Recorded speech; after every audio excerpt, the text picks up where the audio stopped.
Bonjour tout le monde, bienvenue sur ma chaîne. Aujourd'hui je vais vous présenter un projet que je me suis fixé. J'avais une vieille thermique qui malheureusement le moteur avait bloqué. Donc je pouvais plus m'en servir. J'ai voulu la redémarrer il y a un petit peu maintenant. Et le piston il s'est bloqué dans la chemise ou ça a cassé. Je sais pas ce qui s'est passé, il faudrait que je le démonte pour savoir. Et du coup, il m'est venu l'idée, qui m'a été rappelée par mon père justement, de convertir cette RC thermique en électrique. Et ça m'a beaucoup plu comme idée. Et du coup, ayant un peu plus d'expérience dans la chose, eh bien, j'ai pu me lancer carrément dedans et choisir le bon matériel à adapter dessus. Et je vais vous présenter ça à l'aide d'un petit diapo. Euh, Parce que j'ai fait des photos tout le long du montage, partie démontage, partie électrique et tout ça. Et du coup, pour ceux qui veulent aussi se lancer dans cette chose-là, cette vidéo, elle est faite pour vous. Voilà. Et ben, je vous propose qu'on commence tout de suite par la première diapo. Donc voici le châssis de base. Donc c'est une Tomahawk ST de chez Thunder Tiger. Donc en version thermique puisque il n'en existe pas d'autres. Malheureusement, elle n'est plus disponible sur le marché actuellement. Et voilà. Alors, pourquoi elle est dans cet état-là? C'est parce qu'en fait, ça a tellement fui, les vis qui tiennent le coude et le résonateur, ça tenait plus. Et du coup, il y a toute la graisse qui s'accumulait et qui fuyait partout sur le châssis. Et c'était impossible à nettoyer. Les vis, je pouvais pas les enlever pour démonter le moteur et tout ça. C'était terrible.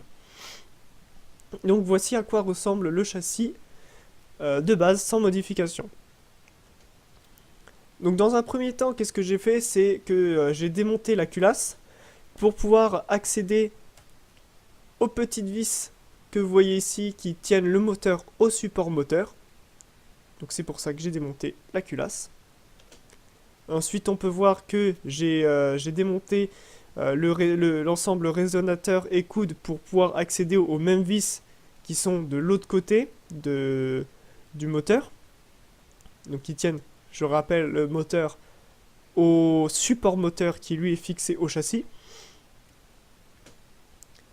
Ensuite, après ça, j'ai pu donc accéder aux vis qui tenaient le moteur au support moteur et je l'ai donc retiré tout simplement. On va maintenant s'attaquer à la partie support moteur. Je me rappelle que j'ai jamais pu le dévisser parce que les vis étaient tellement serrées dedans, c'était impossible. Donc comment ça se dévisse? Tout simplement par les vis en dessous qui sont sur le châssis. Et malheureusement, il y en a deux que j'ai réussi à enlever et deux dont le pas de vis était complet. Enfin, pas le pas de vis, mais la tête de la vis était complètement foirée et la clé Allen est tournée dans le vide, c'était affreux. Donc du coup, qu'est-ce que j'ai fait? C'est que j'ai percé la tête des vis pour pouvoir séparer la tête et le pas de vis et j'ai pu enlever le support moteur. On voit le reste des vis qui sont ici et un des trous que j'ai agrandi. Ici, vous pouvez voir que j'ai remonté le moteur pour pouvoir le stocker. Et après, donc, je me suis attaqué à enlever tout ce qui était en rapport avec le thermique, donc réservoir. Et je me suis aussi attaqué à la partie électrique, donc j'ai retiré tous les servos et toute la partie réception radiocommande. Donc voilà, vous pouvez voir sur les différentes images que j'ai réussi à enlever le réservoir et vous voyez en haut à droite la partie réception qui a été enlevée tout en bas sur l'image. Donc ensuite, j'ai fait un bon bain du châssis, je l'ai plongé dans l'eau, je l'ai passé à la douche, au pommeau de douche dans la baignoire, et j'ai lavé avec une brosse à dents et du liquide vaisselle. Et on peut voir maintenant qu'il est quand même assez propre. J'ai bien réussi à enlever pas mal de crasse. Et maintenant, il est nickel et prêt à recevoir la partie électrique. Donc c'est tout pour la partie démontage. Maintenant, on va s'intéresser à la partie électrique, donc soudure, montage du moteur, du récepteur, pas du récepteur, mais de l'ESC, excusez-moi. Le récepteur, je ne l'ai pas encore reçu actuellement où je fais la vidéo, mais il va pas tarder à arriver. Je vais vous expliquer tout ça après. Donc pour commencer, j'ai pris une plaque d'aluminium d'environ 3 à 4 mm d'épaisseur pour accueillir le support moteur. Donc vous voyez, je l'ai tracé et je l'ai placé à l'emplacement où je voulais positionner le moteur. Ensuite, j'ai fait comme un... J'ai décalqué en quelque sorte les trous du support moteur que j'ai sur la Trooper, puisque j'ai commandé exactement le même, et je l'ai reporté sur la plaque d'aluminium, que j'ai ensuite percé. Donc là, je m'apprête à percer le châssis pour fixer la plaque d'aluminium. Donc vous pouvez voir à cet endroit-là, en fait, je ne vais pas fixer aux 4 trous ici, parce que ça, c'est réservé au support moteur. Et en fait, je vais percer un trou ici et un trou là pour pouvoir que tout tienne. Et en fait, ces trous-là, je vais les faire un petit peu ovales pour régler l'entredent par la suite. Donc ici, c'est le test de fixation avec le moteur de la Trooper. J'ai regardé si ça fonctionnait bien avant de passer à la commande. Et tout fonctionnait nickel, donc j'ai pas réglé comment dire, les engrenages en face l'un et l'autre, parce que je voulais pas tout dérégler de ce qui était déjà fait sur la Trooper. Voici les nouveaux composants. Donc on a à gauche un ESC de la marque Trackstar Turbo de 80 A en mode en Sensored. Donc il est pourvu d'un capteur en fait.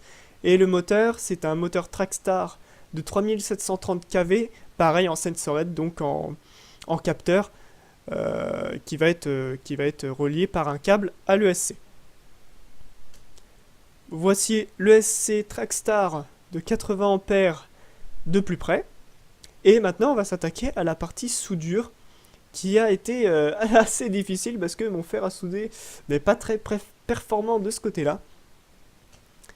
Donc voici les câbles qui sont connectés maintenant à l'ESC.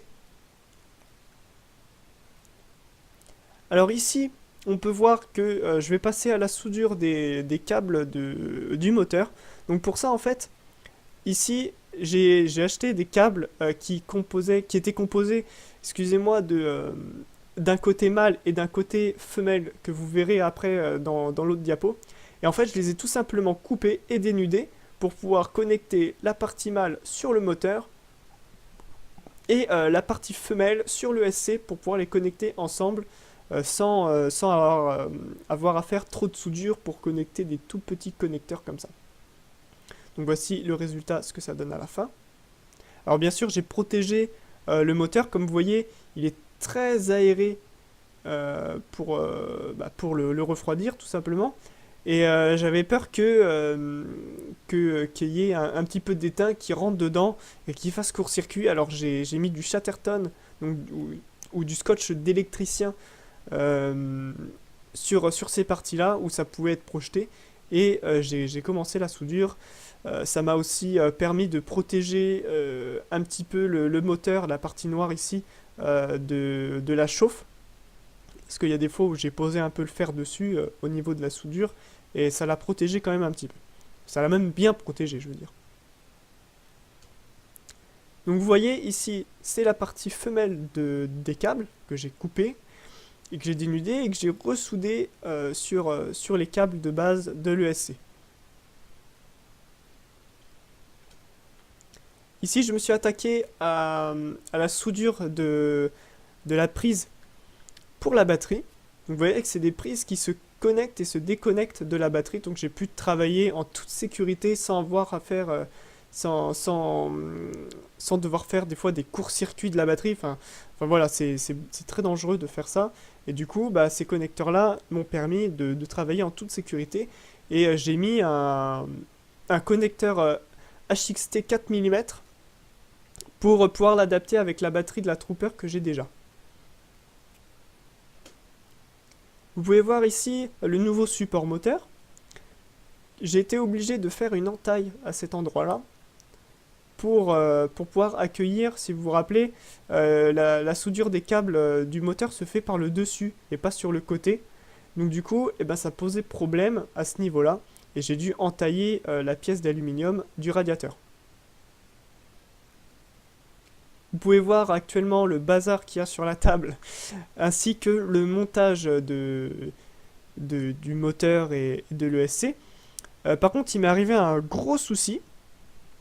Vu que c'est mon premier moteur en capteur, en sensored, en fait, je pensais que, comme sur les moteurs sensorless, on pouvait inverser les câbles pour faire tourner le moteur dans l'autre sens. Parce qu'en fait, là, dans cette configuration actuelle, en marche avant, eh ben, ma voiture recule. Donc du coup, ça posait problème. Et ce que j'ai fait par la suite, c'est que j'ai changé de place le moteur, je l'ai mis à la place de l'ESC, et l'ESC, je l'ai mis à la place du moteur. Donc j'ai été obligé de reprendre les dernières étapes, donc repercer ces trous-là ici, pour pouvoir adapter mon moteur dessus. Et là, ça a fonctionné nickel. Donc si j'ai un conseil à vous donner à ce niveau-là, si vous prenez un moteur Sensored, ne mettez pas votre moteur face à l'arrière, mais plutôt face à l'avant. Donc voilà, vous verrez ça lors des prochaines photos, je vous réexpliquerai ça. Alors j'ai commandé bien sûr des nouveaux amortisseurs en aluminium, parce que ceux que j'ai de base, bah, ils fuient. Et donc du coup, bah, j'étais obligé de les remplacer. Alors, petite erreur de ma part, il s'avère que les amortisseurs arrière de base étaient plus longs que ceux de l'avant. Logique, me direz-vous, mais bon, c'est la première fois que je refais une RC complète, pratiquement. Donc voilà. En fait, ceux de l'arrière font 105 mm et ceux de l'avant font 95, et moi j'ai commandé 95 pour tous. Ça pose pas trop de problème parce que vous voyez, j'ai descendu d'un cran les amortisseurs ici et là. Et du coup, ça ne pose pratiquement aucun problème, même pas du tout. Donc faites bien attention, un petit conseil. Si vous voulez changer les amortisseurs de votre véhicule, vérifiez bien avant et arrière. Voilà. On peut voir ici que j'ai monté les nouveaux pneus. Alors ce sont des pneus de la marque Carson pour Truggy. Pourquoi j'ai pris ce type de pneu avec ces rainures là? Parce qu'en fait je suis quelqu'un qui fait de la RC pour le loisir, et j'en fais sur l'asphalte et en tout terrain, donc dans la terre. Donc il me fallait un petit peu un pneu mixte en quelque sorte. Vous pouvez voir aussi en même temps que j'ai changé de place le moteur et l'ESC pour que la voiture avance dans le bon sens. Et voilà, la conversion est maintenant terminée. Elle roule plutôt bien. Je vais sûrement faire une vidéo pour un test de vitesse, etc. Parce qu'elle a l'air quand même d'aller assez vite. Ça me fait à peu près, je crois que ça me fait 27 000 tours minute à vide du moteur. Donc ça doit quand même foncer. Normalement, je devrais peut-être atteindre une vitesse de 48-50 km/h. On verra bien. Et de toute façon, on se verra ça dans une prochaine vidéo. Et ben, j'espère que tout ça, ça vous a plu.